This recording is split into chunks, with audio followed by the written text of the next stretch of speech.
সব জায়গাতেই উদ্যোগ নেওয়া হচ্ছে, যেমন আজকে দেখলেন খাল। এই ফেব্রুয়ারির মধ্যে আমরা ঢাকা শহরের 4টা নদীকে দূষণমুক্ত করার কাজ শুরু করব।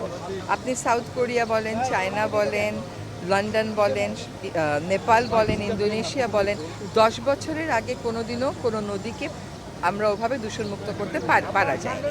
কাজে আমাদের উদ্দেশ্যটা হচ্ছে একটা এমন অ্যাকশন প্ল্যান দেওয়া যেখানে বলা থাকবে প্রথম বছর কি, দ্বিতীয় বছর কি, তৃতীয় বছর কি।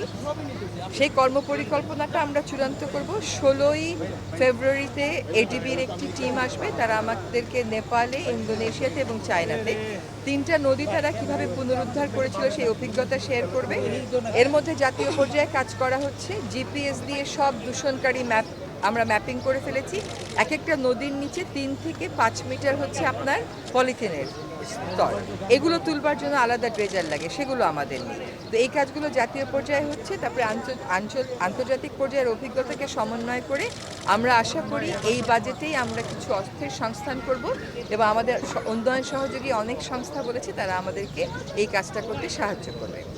তাহলে আমরা কাজটা শুরু করে দিয়ে যাব, তারপরে পরবর্তী সরকার এসে দায়িত্বটা নিয়ে করবে। বায়ু দূষণ আমরা আগেই বলেছি যে যদি কোথাও কারো কাছে কোনো দৃষ্টান্ত থাকে যে এই কাজটা 1 মাসের মধ্যে করলে বায়ু দূষণ কমে যাবে, আমরা করে দেবো, সেই প্রত্যয় আছে। সেটা তো সম্ভব না, বিভিন্ন সোর্স থেকে আসে।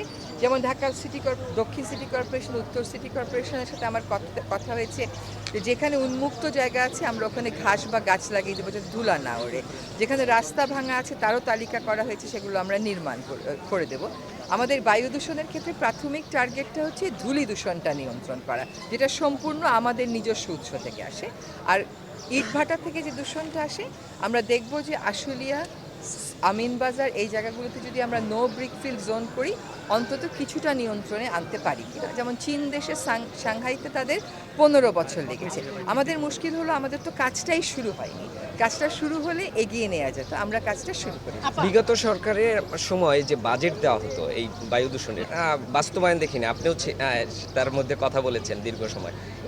এখন সেই জায়গায় কি বাস্তবায়ন হচ্ছে? কি পরিমাণ দুর্নীতি হয়েছে? এই নামই নাই, কিন্তু আমাদের যে প্রকল্পগুলো হয় এগুলো না সমস্যার মূলটাকে আক্রান্ত না করে সমস্যার চারপাশ দিয়ে ঘুরতে থাকে, যার জন্য আমরা দেখি যে অনেক টাকার প্রকল্প আসে, টাকাও ব্যয় হয় কিন্তু কাজটা হয় না। তো আমাদেরকে কাজ করতে হবে, আমাদেরকে রেগুলেশনে যেতে হবে। এইটা আপনি একভাবে চলে চলে অভ্যাস হয়ে গেছে আপনার 20 বছর, 25 বছর, 30 বছর।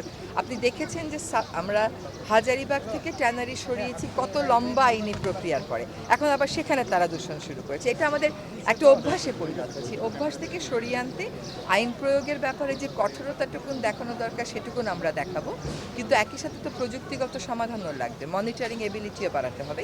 সেগুলো আমরা শুরু করে দিয়ে যাব কিন্তু শেষ করতে পারবো না। আপা একটু পলিথিনের ব্যাপারে বলবেন। আপনারা যে উদ্যোগ নিয়েছিলেন সেটা বলা যায় বাজারে এখনো পলিথিন পাওয়া যাচ্ছে। চ্যালেঞ্জটা আসলে কোথায়, কেন পাচ্ছেন না, এবং আপনাদের আসলে এই উদ্যোগের সফলতা আপনি কত % দিবেন? কেন পারছি না এটা কেন বলতেছেন?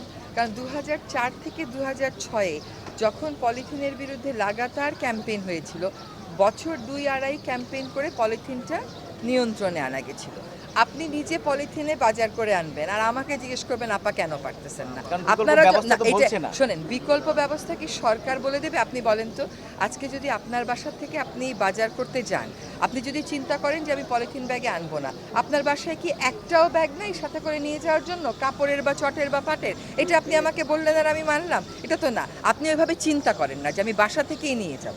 আর পলিথিন, সকলে বলে যে পলিথিন খুব সস্তা। কেমন করে সস্তা হয়? তাকে তো কাঁচামাল আমদানি করতে হয়, তাকে একটা ইন্ডাস্ট্রি ভাড়া দিতে হয়, যন্ত্র কিনতে হয়, বিদ্যুৎ লাগে, তাকে শ্রমিকের বেতন দিতে হয়। তাহলে ওটা আপনাকে ফ্রি দেয় কেমন করে? ওটা ফ্রি না, ওটা আপনার পণ্যের ভিতরেই ঢুকানো থাকে। যতক্ষণ পর্যন্ত আমরা এটাই ভাবতে থাকবো যে বিকল্প নেই, ততক্ষণ পর্যন্ত এই কথাগুলো কারা বলে শুনবেন। দেখবেন পলিথিন ব্যাগ যারা বানায় তারা বলে বিকল্পের চিন্তা তো তার না। তাকে বলা হয়েছে তুমি পলিথিন বন্ধ করো, সে পলিথিন বন্ধ করবে। বিকল্পের চিন্তা সরকার করবে, জনসাধারণ করবে। সে আগে থেকে বিকল্পের চিন্তা শুরু করে একটা কর্তব্য মনে করে ঘোষণা দিয়ে দেয় যে সে চালু রাখবে। এটা তো চালু রাখা যাবে না। আপনি এখানেই তো দেখলেন পানি তোলার সময় কি অবস্থা। তাহলে নদীগুলো পরিষ্কার করতে আমাদের কত টাকা লাগবে? এটা হচ্ছে কি পেনি ওয়াইজ পাউন্ড ফুলিশ বলে একটা কথা আছে, যে পয়সার হিসাব করতে করতে টাকার হিসাব ভুলে যায়। তো আমরা ওই পলিথিন শপিং ব্যাগ কিনে টাকা বাঁচাতে বাঁচাতে আসলে দেখা যায় পরে আমাদের হাজার কোটি টাকা দিয়ে নদী রক্ষা করতে হচ্ছে। কাজে আমি কোনোভাবেই সফলতা ব্যর্থতার কথা বলবো না, it's a time consuming process, আমরা আমাদের অভিযান চালিয়ে যাব। আচ্ছা আগে দেখতাম মেয়রগণ হচ্ছে এইদিকে না না আপা একটা বিষয়, আগে দেখতাম মেয়রগণ হচ্ছে কি এই ধরনের ধুমধাম করে হচ্ছে উদ্বোধন করে। আগে হয়তো লাল গালিচা থাকতো না, কিন্তু আজকে দেখলাম আপনারা খালি নামলেন লাল গালিচার উপরে। আসলে ওটা তো বিষয়টা অবশ্য আমি একটু, দেখিনি, এটা ওটা অবশ্য আমি খেয়াল করিনি, আপনি খেয়াল করেছেন। একটা যুক্তি, যেটা হলো আমরা আপনি বলেছেন যে খালপাড়ে হলো সবুজায়নে গুরুত্ব দিচ্ছেন আপনি। আমরা এর আগেও আমি না, দেখেছি, আমরা, জি।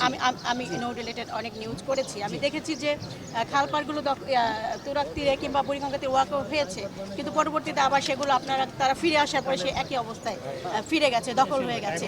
তো আপনারা এই বিষয়ে কতটা কঠোর হবে? আমি মনে করি না যে নদী দখল যতটা উচ্ছেদ হয়েছে ততটা আবার দখল হয়েছে বলে। যদি নদী দখলের কথা বলি, আমি মনে করি যে মোটামুটি একটা গ্রহণযোগ্য মাত্রার কাজ অলরেডি হয়ে গেছে। কিন্তু দূষিত নদীর পাড়ে আপনি যতই সুন্দর ওয়াকওয়ে করেন না কেন, মানুষ তো হাঁটবে না। হাতির ঝিল খুব সুন্দর হয়েছে, কিন্তু আপনি হাঁটতে গেলে নাকে রুমাল দিতে হয়। এখন দূষণটা আমাদেরকে শক্ত হয়ে ক্যারেট অ্যান্ড স্টিক অ্যাপ্রোচে দিয়ে নিয়ন্ত্রণ করতে হবে। এখন যদি আপনি বলেন আপা এটা 8 মাসে 14 মাসে করে দিয়ে যান, সম্ভব হবে না, কিন্তু কাজটা তো আমরা শুরু করে দিয়ে যেতে পারবো। আচ্ছা একটু জানার সেটা হচ্ছে খালগুলো আর একটা কথা মনে হয় যে তাইলে এটা করে কি লাভ, আগে তো হয় নাই, তাহলে আমরা করবোটা কি, বসে থাকবো, কিছু করবো না, শুরু তো করতে হবে।